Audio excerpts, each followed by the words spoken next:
If today you are insulting Afenyo market, using unprintable words on my person, hiring social media people going to sit at studios of FM stations, TV stations, use vulgar language. The very thing that if you give them a snap, a Bible, a Quran to swear, whether it is true, they cannot. They are saying it for politics. I won't question you. I won't say anything. I won't sue you. But bear in mind that which you cherish melts. That one day, if yesterday I misconducted myself and disrespected my friends in opposition, I wouldn't have the moral authority to call and say, bro, you are wrong. I honored them. I respected them. They know. Sometimes they can't say it publicly, but they know that Afenyo can respect brotherhood. I respect a code. I don't dishonor friendship. We are doing politics. I'm the minority leader. I will do my work. We are on firm grounds. Any media house that will say that minority got something wrong is doing mischief, because that media house will not be doing justice and doing fairness to the whole to the whole process, because we did a lot of work. And what I came out to present was as a result of good, excellent work done. We crossed every T. I wish I took a video to show the back room. When the morning I took the report, I said, no, let me be double sure, because we know the public out there, they will scrutinize. Checked every data, made sure every information. I checked myself with my pen, underlined, crossed every T, made sure what we were releasing to the public would be unquestionable. In 2012, we had 125. In 2016, we had 169. All right? We thought heavens have opened for us forever. We took things for granted. In just 4 years, we woke up the next day to 137. See how we struggled. The NDC that everybody thought NDC is broken. Oh, they can't come back. Our presidential vote reduced by half. Akufo-Addo won 2016 with over 1 million. In 2020, after all the good things we did, look at COVID, how we spent, the project, free SHS implementation, only to wake up to see that our majority has been reduced to 137. We struggled in parliament. I was deputy majority leader, became majority leader. I know how I struggled. We lost the speakership. Now, Akufo-Addo, it took the grace of God to go through the 4 years. Because parliament, when parliament is strong, no government can, run over parliament. Now, was thwarted. Right. Now, today, our friends get the impression that, oh, all is good. Oh, 189 there. Ebi wom. 189 is ebi wom pa. Oh, these people, they can't defeat us. It's okay. I am telling them that be measured how you maltreat us. Be measured how you maltreat us. Honorable Alexander Kwamena Afenyo Makin ene wonya kwanka kopie mu ewo Good Even Ghana dwumade so na ensem ahodo ne nkrata ya wode kogu ho no moko biebie mu no e dia dance se papa yi sabi ne konhu yi ntini ya wote radio so eko TV so ne ade a all kana sem se Ghana ya boka ne mum IMF fo nkrata wo mode aba na NDC fo katakata so no amanfo bi entenase nenso se obekoso akon ekosi bra Ghana fo nyina behunu se ampa sensem a waka no entrobia enim ose ye ne ya se no behu radio stations bia so magia demodie bio so magic dashete bio ena wonum nyina e defend aban no wa bra mo amunim se IMF nani edidwumadie na chi a ne nkrata wode aba bonten no won so ubetimi anya bi na wakenkan ehunu de wom nenso Ghana fo de ya adwen se amonyosem no na de katakata yani ndc fo ka se iya na nsem kyerefo nyina agya tum se ye mpa kyere akwan pon kopen nkrata ne bi na yakenkan toro de wo kyere se obeko so a na wako rounds wako ton na asem kosi bra Ghana fo nyina beka se Afenyo we de jiwobo na ene IMF de nkrata aba bonten aba be kyere mu se eka no eye 1.7 billion dollars Sammy Gyamfi che say IMF nsɛm no mo ka no wono mo nyi ntum enye no kore nanso ebra na Sammy Gyamfi wo opposition ne de IMF de krata ba fa na ado ne MPP ho a ene no mo gitum sɛ no kore ne no oba ban mu ne de IMF nkrata no wo kyerɛ sɛ enya ade sɛ wo bagi adie na Afenyo nsɛm wo ka ye a na kyerɛ sɛ ne ani abre ho paa no ɛyɛ nsɛm ahodo bi a Sammy Gyamfi ɛde ababayi ne ho ano sɛ wono de nsɛm ababeto abonten kyerɛ sɛ IMF nkrata ba no kyerɛ sɛ ya boka Sammy Gyamfi brabe yi ano a ono sebi Afenyo make no na wode atenie ne nsɛm ahodo bi a sebi nsɛm fata ɛde ababayi na no ɛna Ghana for de NDC for ne aboye nsɛm hia ade ama Sammy Gyamfi na nsɛ Sammy Gyamfi wanka hwe fi sɛ nkrata no anka sɛ ɛda nanim mo ɛsɛ waboka no de ɛnyɛ no ho na obɛhwɛ kan ye na emom inipa bi o gidi se wonu metu omani asi nsɛm no so a wonu meka no ɛna oba beyi o ma no nene Afenyo make na kasa bebre a mempese mekasa hye na no yenya daje na yenti ono abo Alexander Kwame na Afenyo make woni nsɛm a wode etudwa o good evening Ghana so ye ne de wanya daje a kyerɛkyerɛ mu no wadaro ma mesrɛ sɛ oba like me video no share na fo wadwen kyerɛ so bra na yenyina na yenhua de. Thank you for the opportunity to be on your program. And to provide further clarity on matters that perhaps may still need clarity. Let me read a portion of the IMF report we relied on rather in extenso to cover all the areas so that the public would know that the minority does its research and does not just blow hot air. Again, for those other media houses who would want to do fact check, I would plead with them to read the IMF report. Seek expert support in giving true meaning to it. Now, this is what... First of all, who was the IMF writing to? No, this is the report they've issued. What is it for? The report is for... No, the report is on Ghana. This IMF report, Ghana, selected issues. So they publish on their website? Yes. Okay. This is selected issues. Dated August 26, that they served as a copy as a minority. Okay. Right. So this is what it says. Where I'm quoting. Quote, in 2025, and this is paragraph 13, page 10 of the report. Quote, in 2025, the significant scaling up of the DGPP, that's a domestic gold purchase program, operations, led to losses of over $1.7 billion, which is 1.5% of GDP, almost entirely related to the gold for reserves dowry purchases. This amounted to a loss of 17% of the value of gold sold by BOG. Losses accrued on gold trade are a combination of service and asset fees paid to gold board, discount on gold sold to off-takers, and most importantly, exchange rate losses from spread between Forex Bureau rate paid to purchase gold and city reference rate used for BOG accounting, into brackets see figure 7.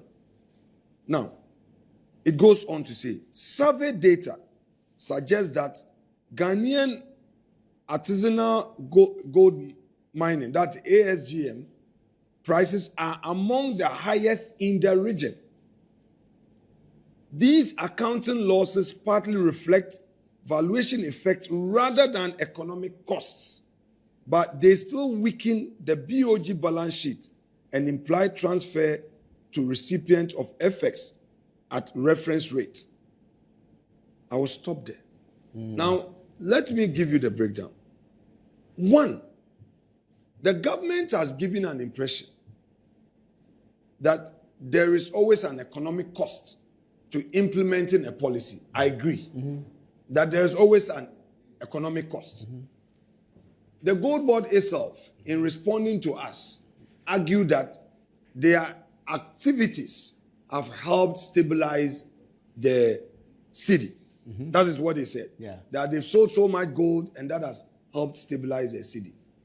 Now, by that expression, they are suggesting that Ghanaians should forget about the costs and look at the benefits.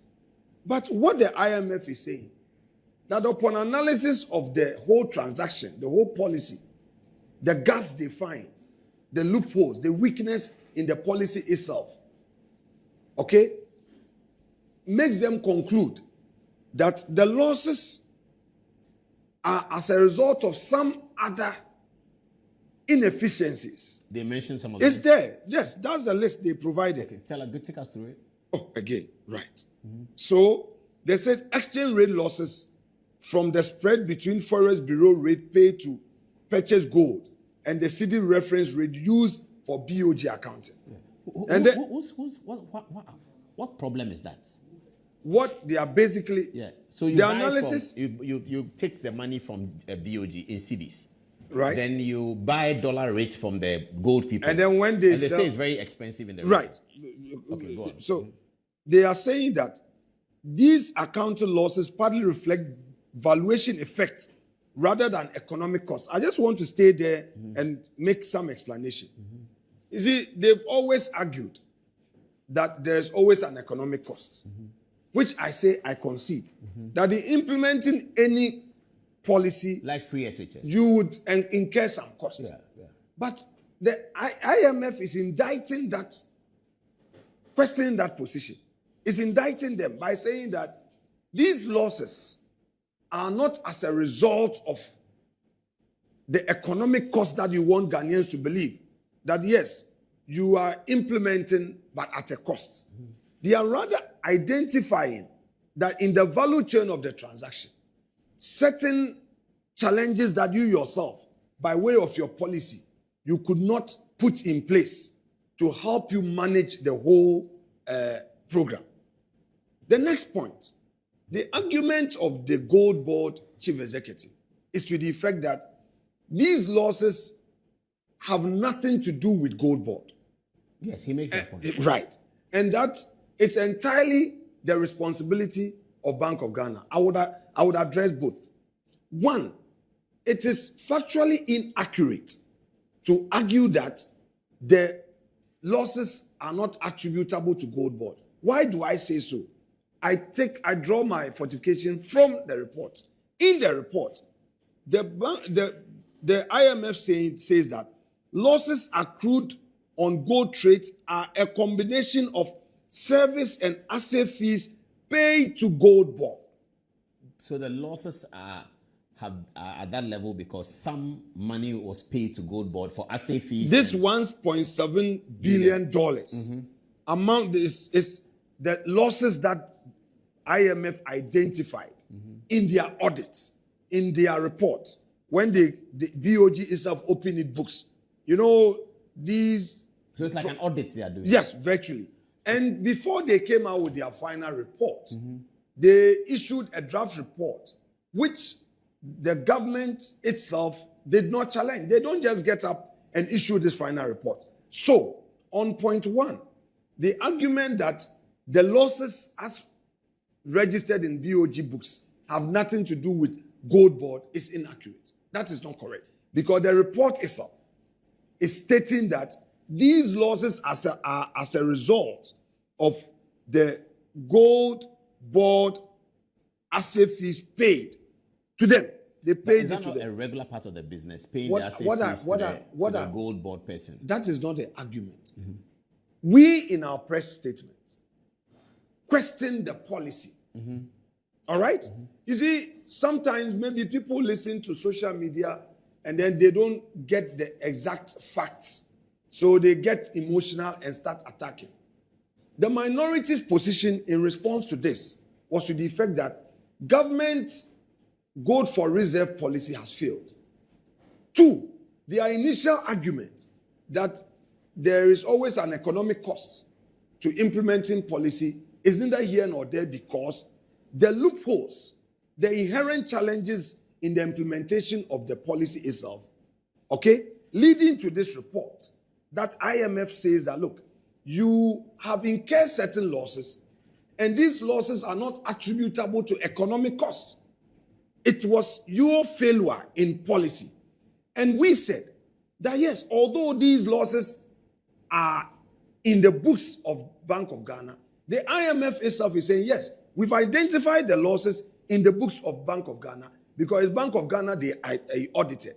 But the losses are as a result of the gold board activities and operations. Like paying assay fees. Of course. And then the exchange rate losses. Yeah. Right. It is not us. Again, let me take you back. Who are saying that? Let me take you back. So when but we these say are losses, the facts. When we say losses from a report like that, do we mean the IMF identified X amount of money went into the gold board, the domestic purchase program, and X amount of money came out, and the difference is 1.7 billion? Is that what it means? They have summarized that, in effect, the trading activity in the whole transaction value chain, and they've listed all the fees and charges, yes, I get all of it combined to be. But their starting point is a certain amount of money that was committed to this. Is that not their starting point? No, that's not what they've said. They have rather given you a total amount of losses incurred, which amounted to $1.7 billion, equivalent of 22 billion. Yeah. What are they subtracting from to get the losses? Obviously, if they look at your transaction. So they see how much money you put in it. And yes. And how much money you got out of it. And the difference is what the losses that they have. The loss. Okay, correct. I get that. So there's a clear loss on, you took 100 cedis into this project. You are bringing back 70 cedis. So there's a 30 cedi loss. Now, that loss, you are saying that as minority, you concede that a policy may have losses. But this particular loss, you are saying that has been attributed to, I don't think dereliction of duty, but attributed to certain things that were not. It's policy failure. Policy failure. Because these losses are attributed largely to policy failure. Not largely. If you say largely, it means that some. Yeah, because you are conceding that there will be some attributable losses. To policy failure. Okay, and they are that pointing is exactly, to those places. Yes. So let's read it again. Right, because sometimes now we can go. Right. So let's read it again. These accounting losses partly reflect valuation effect rather than economic costs. Now let me take you back. Let's interrogate that. Valuation effect rather than. Yes. Okay. So it's that line is giving effect to the explanatory notes that precedes it. Yeah. So I will go back to the point again. It says, in 2025, the significant scaling up of the domestic gold purchase operations led to losses of over $1.7 billion, equivalent of 1.5% of GDP, almost entirely related to the gold for reserve purchases. All right? This amounted to a loss of 17% of the value of the gold sold by BOG. Then it goes further. Losses accrued on gold trades are a combination of service and asset fees paid to gold board. Let me stop there. And gold board has been mentioned. It's there. It's not me. As being directly responsible for some part of the loss. With respect, Paul, it is not a minority. It is not Afenyo marking. It's not Afenyo marking targeting somebody. It is not Afenyo marking with respect who is manufacturing a story. I am not a member of the IMF. I am not a member of government. And I wasn't there when all these things were being prepared. And the IMF relied on data, giving it. Sometimes people also get it wrong. They say, oh, these multilateral institutions, they sit somewhere and they write their own report. No. They met them when they come to do their audit.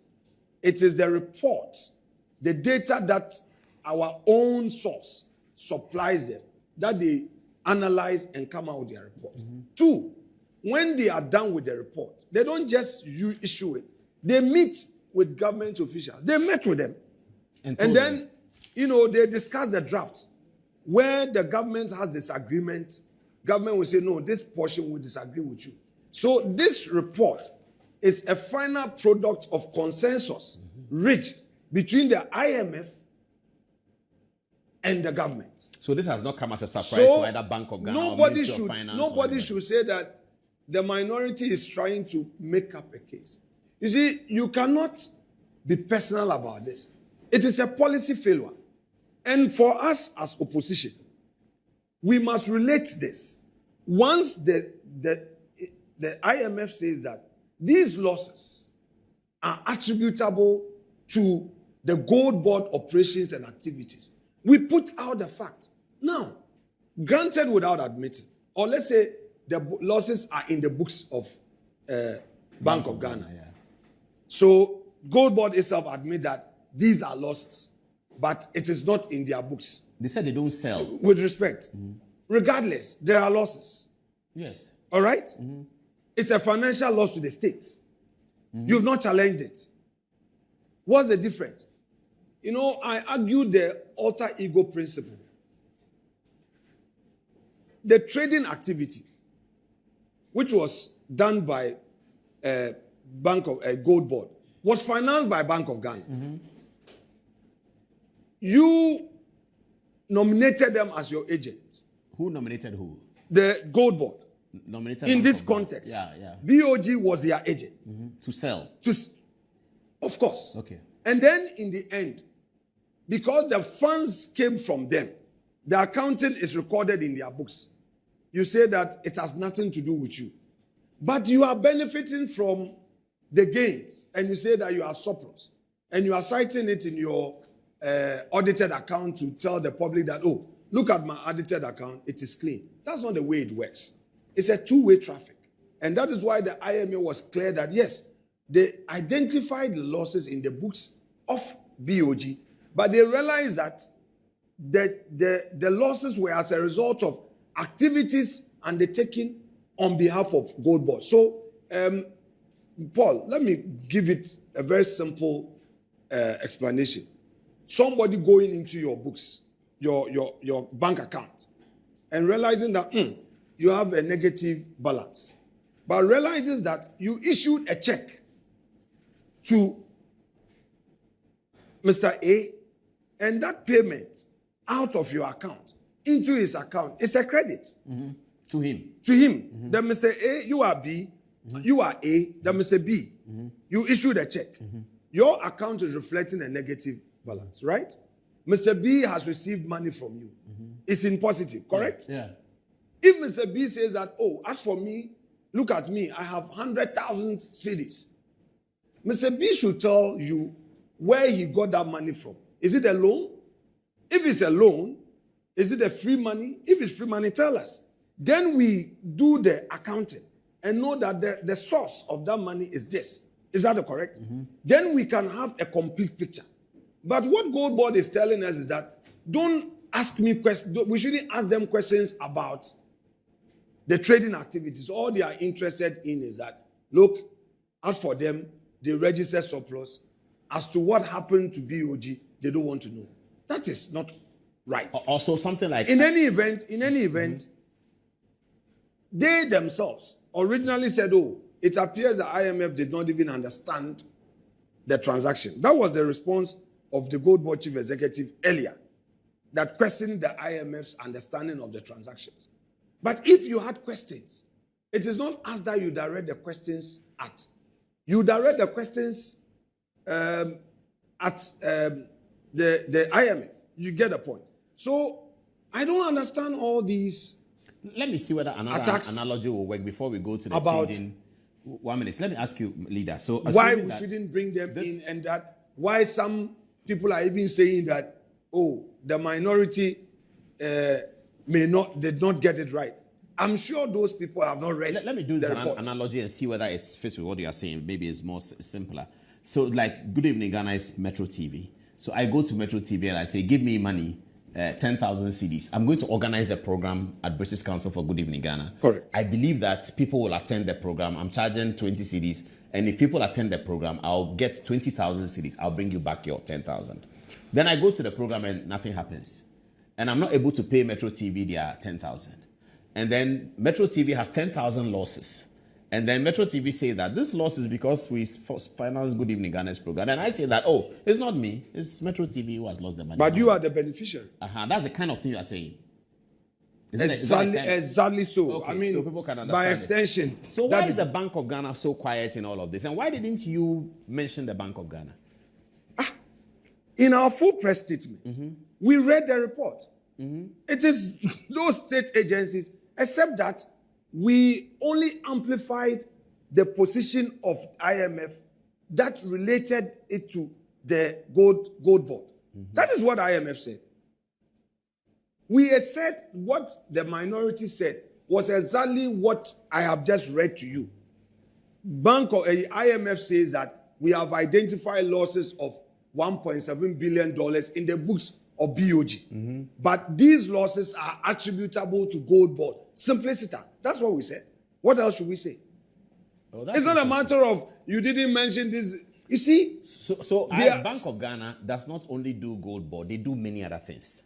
They were very specific. Yeah, I get your point. I'm making a similar point, whether it's correct. Bank of Ghana does many things. They do Gold Board, they support Ministry of Finance, they support many things. IMF comes to audit them and identifies a loss and says that this your loss, it is the Gold Board activity. Simply, that is plain and language. And Gold Board says that it's not me, it's Bank of Ghana. I got a surplus. That's where we are. So for us, if Gold Board has anything to say, it should direct it at IMF, not us. Because this is plain language. It's not it's not technical. The selected issues, the section 13 or paragraph 13 of the report, page 10, is in plain language. We did not manufacture it. It is not the minority that is introducing Gold Board here. So all the winding explanations by government and by the Gold Board is neither here nor there. We just lifted the report. And all along, it is one simple statement we have made, that Gold Board has incurred these losses. It amounts to financial loss to the state.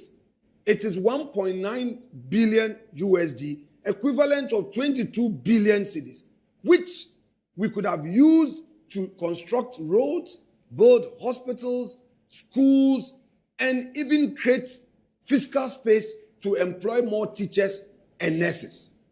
Now, we also came to that conclusion to disagree with government because the IMF went further to say that these losses cannot be considered as economic cost in the implementation of the policy. So now let's go back to the policy. What the IMF is saying that by the structure and design of the policy, these are the inherent weakness, okay, leading to these losses. If I were the Gold Board chief executive, I were government, I would rather commend the minority for being bold to amplify this, and rather in response say that, look, this was our first year of implementation. These are the weaknesses we identified, and we agree with the IMF. These are the steps we are taking to redeem the situation, but not attack. Now, if all is rosy, if the gold purchase program is doing well, why the reverse decisions? We know that the governor has made an announcement to the effect that they are no more going to finance this gold purchase program. That's what they have said. They are pulling out from the policy. Why did they pull out? They have already announced the pullout. Right. So as we speak, they're out. So, again, aren't we vindicated? And isn't IMF at least directing them to stay away from this, and haven't they publicly committed to that? Two, isn't Gold Board itself saying that they have entered into a new dispensation where they will now deal with, manage their own cash flow, forex? When they get their dollar in, they will do A, B, C, and D. We are not interested in what the cure. That one is a different matter. After a period, we will review and see whether or not you've been able to cure, and now the program is being implemented in a better way. But for now, what is under review is your year one of performance. Year one of performance is 2025. And those who audited you have come out with their verdict. The verdict is that you've incurred $22 billion CD losses, and that you cannot justify it with economic cost to policy implementation. So all the loud noise about the fact that, oh, you brought in so much forex and that has stabilized the CD and the economy is doing well, is not an argument that finds favor with the report before us. Because I'm sure government made all these arguments. But the bank, the IMF, upon a holistic analysis of the entire transaction, identified that, look, you are paying so much charges here, there. These are identified weaknesses in the design of the policy. Now, let me also bring another important thing to your attention. When somewhere January, the minority read the interim report. You know, there was an interim report as of September, where the IMF initially talked about identifying $214 million. So when we met them, and then they brought it out you met to us. Yeah, we met the IMF. It's a public knowledge. We published it. We put it out there in the news that we, the minority, met the IMF. And we asked questions. And indeed, this was confirmed to us at the time. Immediately they confirmed that to us. We put it out. And that is what resulted in our filing of a motion asking for a full hearing in this whole transaction so that there will be clarity. Now, you may recall that as soon as we held the press conference and pointed out the 15% fees being paid, there was an emergency joint board meeting between Gold Board and Bank of Ghana. And they immediately, in that board meeting, they reviewed the fees to 9% and subsequently held another meeting and reduced the fees further. Paul, sometimes our colleagues opposite must be a bit tolerant, be fair, and give us some credit. If everything was okay with it, why did they review from 15% to 9%? I'm not here to quote individuals who are in government and have problem with this transaction. I won't do that. I will remain focused and deal with the issues.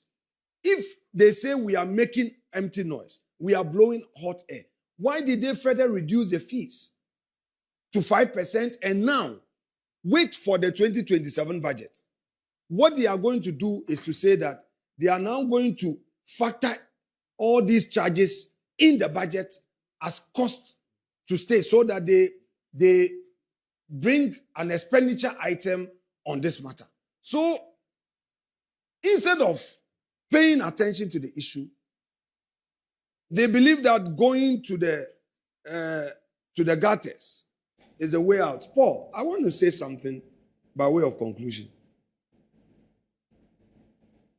J.H. Mensah, of blessed memory, he was minority leader in the second parliament. He came under severe attack from government, the NDC. I recall, I was at UCC, Kivas. One morning, there was graphic front page, banner headline, where Tony Edu described J.H. Mensah. The headline was that J.H. Waboda Mensah. And the man accepted and said, J.H. Maboda Mensah, all reported by graphic, front page. What the attack is not new to me. It doesn't move me. All right? My predecessor, majority leader, Che Mensah, came under attack several times. I understand that as a leader in parliament, I have an honors tax to do heavy lifting for the party. Raise the issues, get them out, and expect that in the process, there will be attempts to bruise me. It's part of the game. This gold ball matter, when Kojo Oppong Nkrumah led the first press conference, the chief executive went personal, attacked him on Joy FM morning show, news file. Later on TV3, he attacked him and said, oh, Kojo doesn't know accounting. Meanwhile, Kojo did BCom at UCC. I know that. BCom is accounting. Very much so. Second, Adbuna Osei Asari, a chartered accountant, a formidable politician, hard-working minister of state, now chair of public account. She was the first to raise this thing. And when she raised it, she also came under attack. Unprintable words were used to describe a person. Then I said no. And then our policy coordinating committee sat together, analyzed this whole thing and said, look, the caucus must state its position on this. I speak for the caucus. So if we raise it and somebody thinks that it is a Afenyo market, that's okay. It is Afenyo market. I knew what was ahead of me the very day I took this position. So I'm not worried. I will stay focused. This is it. Government must account for the losses. Government must explain. Gold Board was the ultimate beneficiary of this and would remain at the doorstep of Gold Board and ask them questions. The losses are attributable to them. Again, we promise the people of Ghana that we will deal with this within the rules of Parliament. Fortunately, the Gold Board Chief Executive says he is ready to come to Parliament. He said he's going to beg the new majority. No, don't worry. I mean, it's okay. It's fine. We have filed the necessary processes. We don't just blow hot air. My colleagues have filed the motion. We have today at 12 noon, Paul, we filed the motion. Motion signed by respected Kojo Opon Nkrumah, Chinubua Kodua, Jerry Shaib Ahmed, Vincent Asifua, Dr. Che Asamoah, and our ranking on finance, Dr. Mohammed Amin Adam.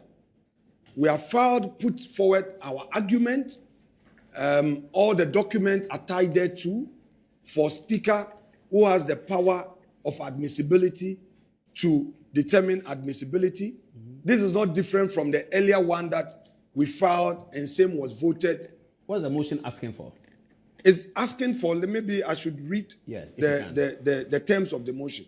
That this Honorable House, pursuant to Article 103 of the 1992 Constitution, and Standing Orders 204, 212, 213, 262, and 263, is moved to establish an ad hoc committee to investigate the circumstances under which the 1.7 billion US losses was incurred in gold trade transactions between Gold Board and the Bank of Ghana for 2025, and the circumstances under which the Bank of Ghana declared the loss at 9 billion cedis for the year 2025. Then we have stated the accompanying so you're asking for the Speaker set up an ad hoc committee. So since the Chief Executive has offered to come, I believe his party has heard him. We pray that the 189 majority will not stampede us.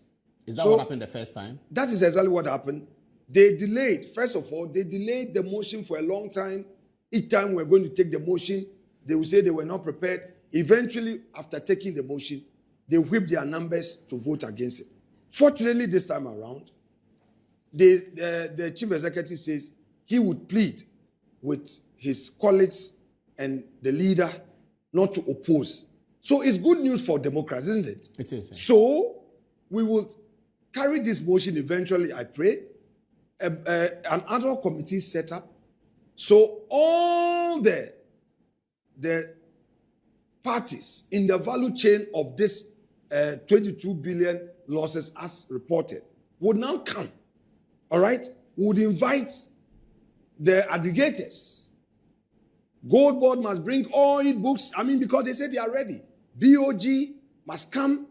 We would invite those we have to invite and have a live coverage because 222 billion is huge sum. It's not. You don't just want the motion to succeed, so you have an ad hoc committee. You also want a live coverage. No, but they have been calling for transparency. Yes. The live coverage of proceedings. Who's going to permit that? Who's going to allow that? The Speaker? No. But it's in the interest of democracy.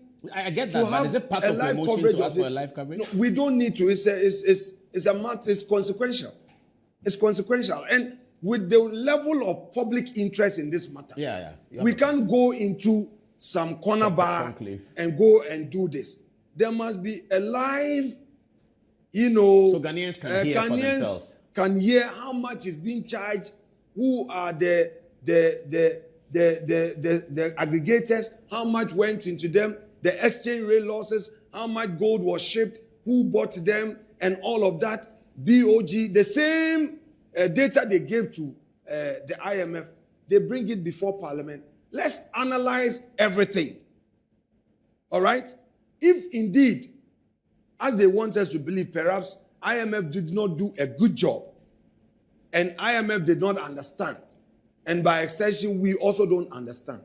Let us do it. A 5-member committee, ad hoc committee, a 7-member ad hoc committee, or 9-member ad hoc committee. These are the discretion of the speaker, who will say that it is 9-member committee. Minority, by your numerical strength, bring 3 people or bring 4 people. Majority, bring 5 or whatever. They will have the highest numbers.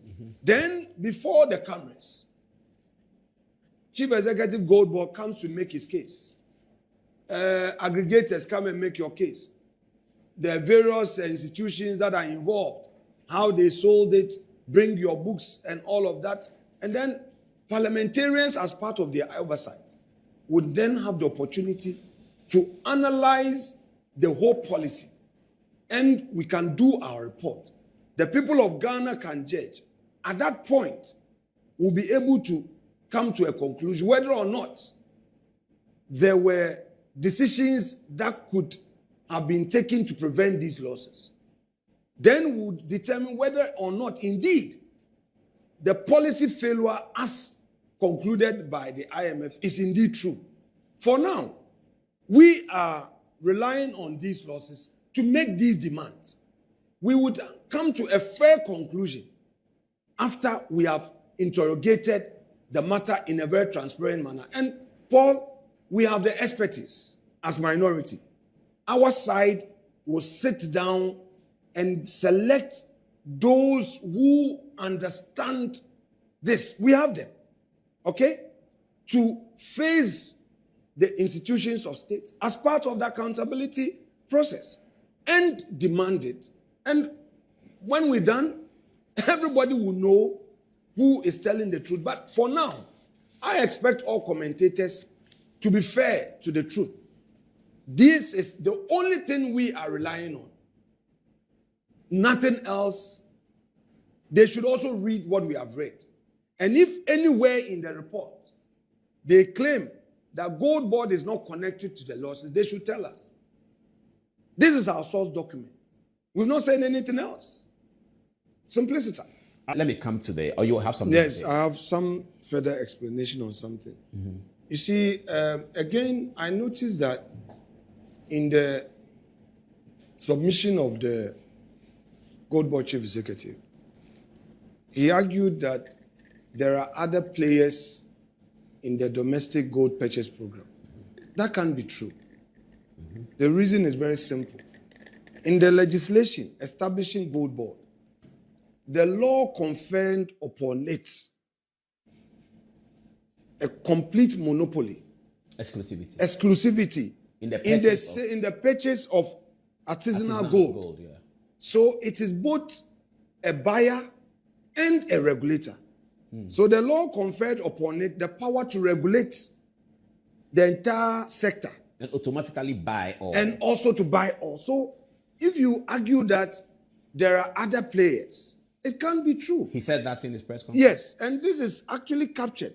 You know, if you read the Bank of Ghana report, it says survey data suggests that Ghanaian ASGM, that's artisanal gold mining, prices are among the highest in the region. Yeah. So they are telling us that be careful. Our artisanal gold, in other words, even gold that is bought from Galamsey, there's another argument. We have said that the gold purchase program itself and the way Gold Board was structured by law allowed for more Galamsey activities. This has been confirmed by the TUC, Organized Labor, in their 2025 May Day submission. The Secretary General boldly told the nation that since the assumption of the new government, NDC, Galamsey activities have gone up. Graphic Corporation, Graphic, on its front page last week, also echoed the extent to which Galamsey was destroying our environment. Several other studies have come out with alarming figures to suggest that Galamsey activities have scaled up. And we have contended as minority that the way the Gold Board activities have been structured, where no distinction is made between regularly mined artisanal gold and Galamsey Gold allows for a complete,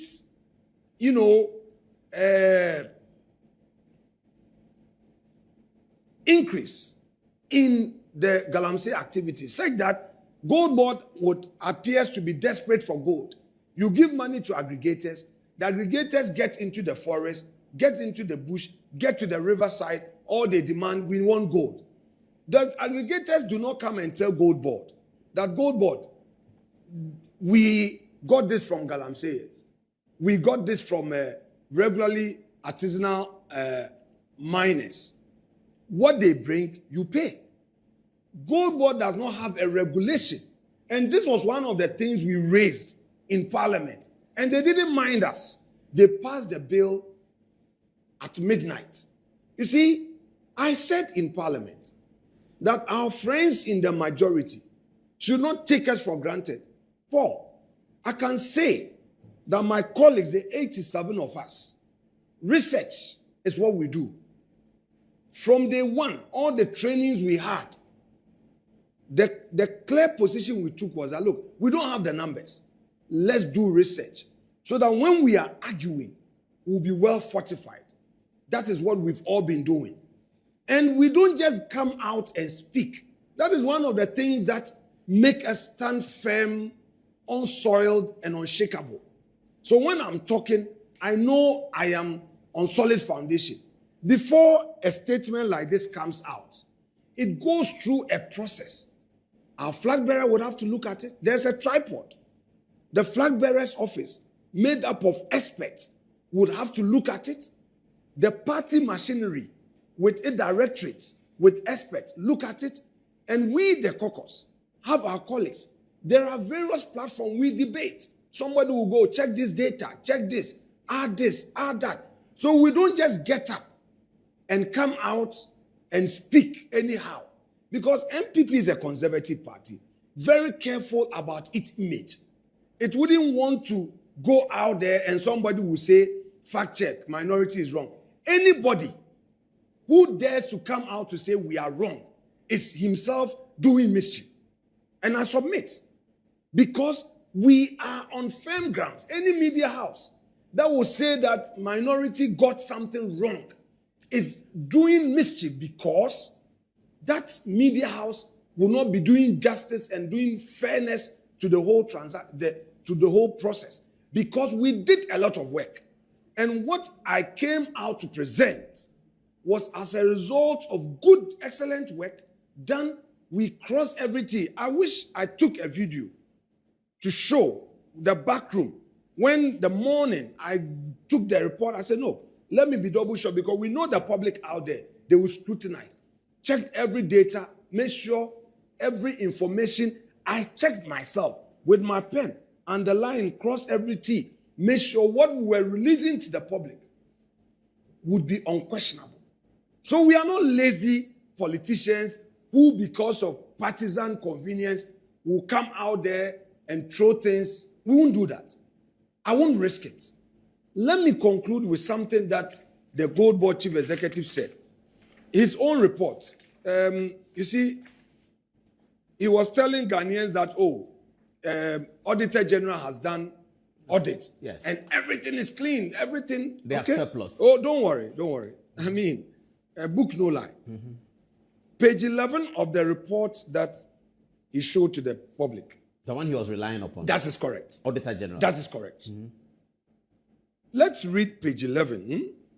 Responsibility of the Board of Directors for the financial statement. This is what the Auditor General said. Quote, the authorities board is responsible for the preparation and fair presentation of these financial statements in accordance with International Public Sector Accounting Standard, into bracket IPSAS, Public Financial Management Act of 2016, Act 921, and its enabling regulation 2019, and in a manner required by Gold Board Act 2025, as well as the applicable accounting standard, and for such internal control as the authority determines necessary to enable the preparation of financial statement, that are free from material misstatement, whether due to fraud or error. In preparing the financial statement, the board is responsible for assessing its ability to continue as a going concern. It goes on and on and on. My point is that if you say the auditors that you are saying that they did an audit, this disclaimer, this is largely a disclaimer by the auditor, telling you that you are responsible for the preparation of your own account. That the report that they analyzed, they did not based source on what you give them. Exactement. Okay. Exactement. So the auditor is saying that I have finished my work based on what he gave What me. you gave me. But you, the reader, please be aware that the report came from them.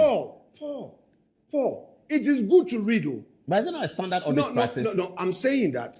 So then don't go around to say that the auditor has cleared you, because, you see, there are two stages where an auditor comes to you and deals with raw data. Bring me your bank statement. Bring me your receipt, purchases, checks. You say you have a property. Bring me the land document. Then he's gathering all the data. Then he is doing his own analysis. What this disclaimer is saying is that you are responsible for your report. So, you know the good news? The good news is that with the hearing, the public hearing, we will now demand the primary data and juxtapose it against the management report they gave the Auditor General and ask our questions. We have chartered accountants. So you're going to turn that into a forensic audit then? No, we are not talking forensic. We are doing oversight. We are not forensic auditors. What we are saying is that we want to analyze the entire, gold purchase program. It's a policy. The IMF has concluded that the policy has structural inefficiencies leading to these losses. The IMF is saying that the losses are not as a result of economic costs. You recall that my good friend Senyor Hossi in the early days and some others argued in the early days that there is always an economic cost to policy implementation, yes. which I have said I agree. There should be some cost, but you have to measure that cost and determine whether or not that cost, juxtapose it against the gains, it is worth going into it. You've analyzed all the risk and all that. My point is that from what IMF is saying, I have not had the benefit of perusing their primary data. I'm relying on the IMF report. They are saying that this thing is not, the losses cannot be as a result of economic costs. So there are some structural challenges, design problems, and Professor Bobkin, Legon, the economics professor, has also reiterated that point, that he thinks that the domestic gold purchase program, which is being spearheaded by the gold board, has structural problems and is going to lead to some losses.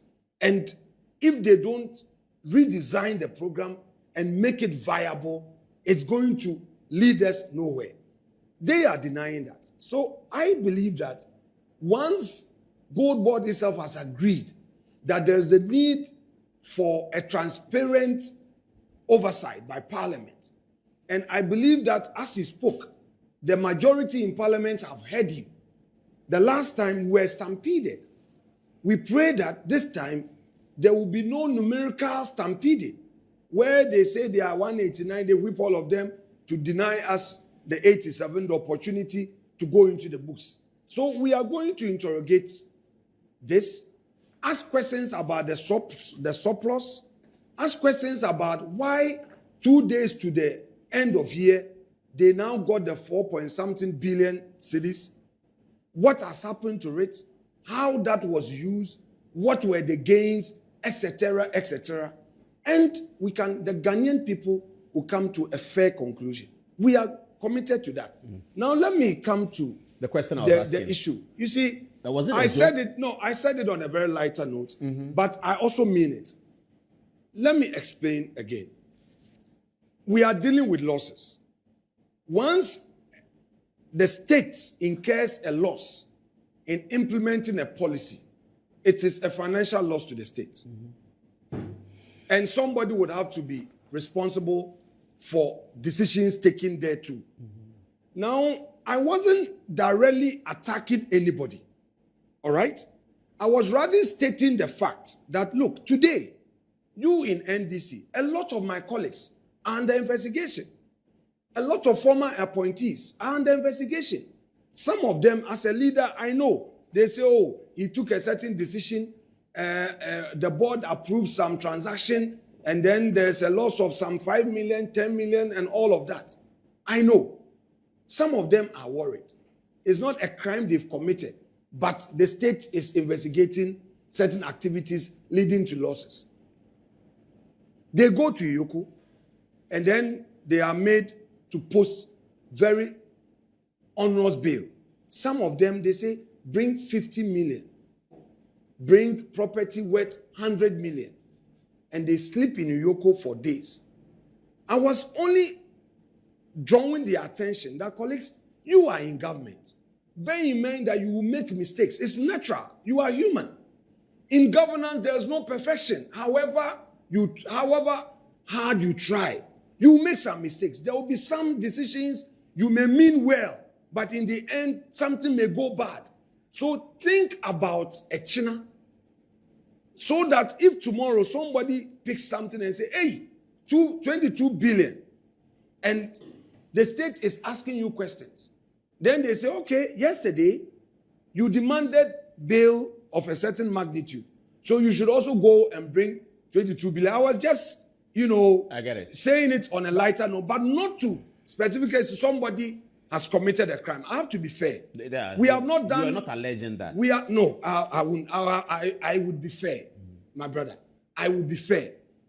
We are demanding answers until Parliament peruses and comes to a conclusion. It will be unfair for me to call somebody out and say ABC. I must be fair. I am demanding fairness from government. So I needed to make that point to also draw the attention. Because obviously, Paul, the way and manner our friends in government are handling all of us, our colleagues, is bad. I have argued consistently that demand accountability. As for post-regime accountability, nobody can run away from it. You come into government, you take decisions after 4 years, after 8 years, whether you like it or not. Even if it is your own government succeeding itself, there will be some form of accountability. If accountability is not demanded after leaving office, CSOs, the way they are vigilant, will demand accountability even as you are in office. The media will demand accountability. So perhaps accountability must not just be looked at as post-regime, exercise. In all of these, all of us must be careful. So I was only urging my colleagues to be careful, because the way they are treating MPP, I go to Yoko. Do you think I'm happy going to sit at Yoko? Sometimes you go and stand there for hours. Some of your colleagues, you need them to come and debate. The time you need them for debate, they are reporting to BNI. I'm not questioning that. All I'm saying is that give the law and its enforcement a human face, so that tomorrow, if anybody is also demanding accountability from you, at least you can use it as a reference point that, oh, when you were in office, you used a human face to implement. But if you are extremely harsh and unreasonable, you make it difficult for moderates in MPP to also argue that, oh, man, sir, Paul, you are sitting here. You know how much effort I made as a majority leader in trying to restrain things. I can't say that in public. I know. All right? I know. Sometimes I feel bad when our friends forget that only yesterday we were all there for them, and we said that even if you are going through difficulty, there must be a human face to it. And our own party bashed us for being too reasonable. So I stand on moral grounds when I'm pointing to them that, guys, after 2 years, President Mahama 2.5. 2.5. President Mahama is exiting. He's doing his bit. When he leaves, nobody knows how 2028 will go. But if we are political actors... No, but they have a large majority. Don't worry. Look, the history of this country should guide every politician. Let me take you back. In the second parliament, where J.H. Mensah came in with his 61 colleagues, NDC had 133. Super majority.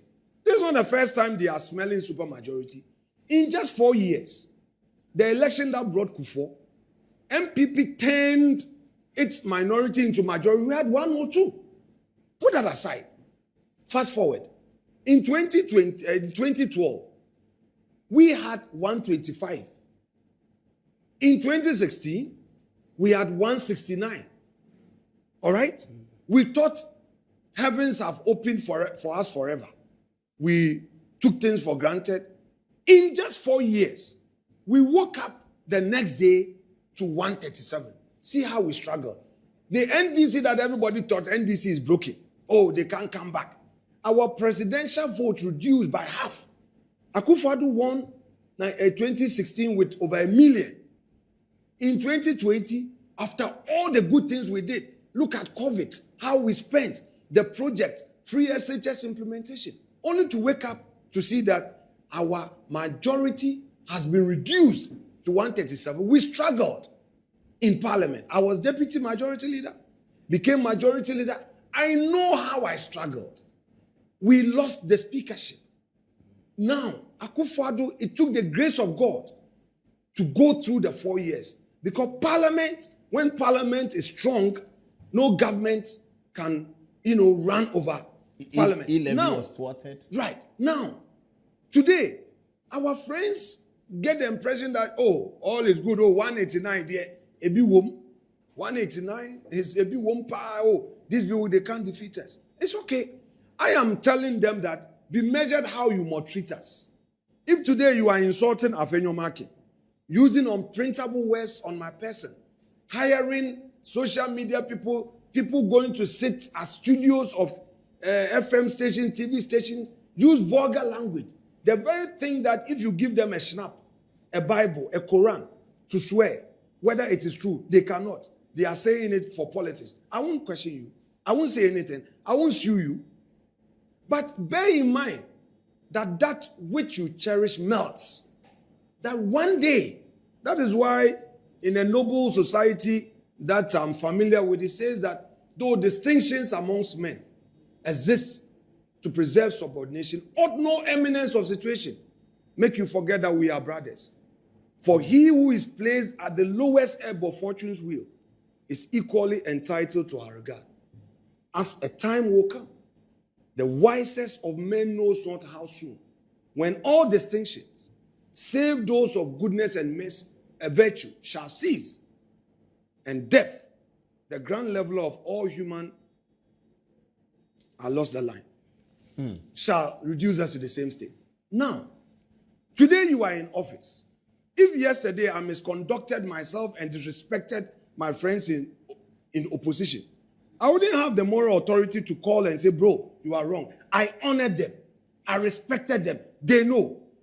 Sometimes they can't say it publicly, but they know that Afenyo can respect brotherhood. I respect a code. I don't dishonor friendship. We are doing politics. I'm the minority leader. I will do my work. But in so doing, I have due regard for your office. So if you think today you have the power, abuse me, it's okay. I won't go to court. I won't say anything back. You can say that, you undermining me and say whatever. J.H. Mensah went through worse. Che Mensah Bones went through worse. My brother are too forcing. Sometimes, I know who are mobile. Minority leader. It's not an easy office. Minority leader. Sometimes you can be lonely. When everything is going round, you have to do the heavy lifting. I'm ready to do heavy lifting for this party, MPP. My stepfather fought for the party. My mom fought for the party. My daddy suffered for the party. And it's my turn. I will fight for the party with a clear mind. And I won't shake. What we are telling the people of Ghana about these losses is the truth. Nothing more, nothing less. We expect the NDC to be reasonable in coming, eat humble pie, and admit that indeed policy failures resulted in this, so that perhaps we can look at the way forward. But to be attacking us, I will stay there, deal with the issues, and pursue it. However lonely I may become, I am doing this for the party, and the right thing will be done. Thank you very much. Whilst you're here, Alex Markin, very articulate as usual, but this is quite an emotional Alex Markin presentation. Let's preserve our politics. That's all we have. Alex Segbefia said the law is all we have. Let's preserve it. Let me get your attention for the National Identification Authority and business institutions, service providers. The National Identification Authority wishes to inform the public and all institutions that a new law, LI 2523, has introduced important changes to how the Ghana card identities are verified. Under the new requirement, biometric verification is now the principal means of confirming the identity of a Ghana card holder. So what does this mean? Do not rely only on the photograph or physical appearance of the person presenting a Ghana card. Where the biometric verification is required, you must use the NIA-approved biometric verification system. You should also not photocopy, scan, retain copies or images of the Ghana card or rely on ocular or visual inspection alone. Please take note, carrying out verification through unauthorized copies or ocular inspection is an offense under LI 2523 and is punishable by penalties of up to 2,000 penalty units for a body corporate and up to 1,000 penalty units for a partnership or other undertaking, payable by each partner or responsible person. If your institution or business or agency identifies, then take the next step and onboard onto the NLA identification verification platform. The transition period for institutions to onboard runs from 27th of July to 2nd November 2026, but institutions are encouraged to start their compliance preparations now. The changes are designed to strengthen identity security, prevent impersonation. For more information, please visit the identification at nia.gov.gh. ID verification at nia.gov.gh, or call the NIA today on 0302 999 306 0302 999 306. Maybe the NIA should come in for an interview and then we can talk about this. It's 30 minutes past 11. We still have Bones okay. Minority leader, will you pray for us? Okay, you don't need to. Let me take minority leader, take your leave. You have to give me a day to present my book to you in your office, so I'll wait for that. But thank you very much. We call him a very short notice. Thank you for having me. I would say that in some other places, minority leaders or opposition members are in prison. They are beaten. Yeah. So in Ghana, we are better off. In Ghana, we are better if it's all about insult. Yeah. It's better. It's better. So we'll manage the insult for now. Thank you very much. But we'll raise the issues. That was Alexander Afenyo Markin. Always a pleasure to talk to him. Let's see what the people are saying on text message. And coming into the studio all the way from Elembele constituency, Bones okay. He heard my call. He's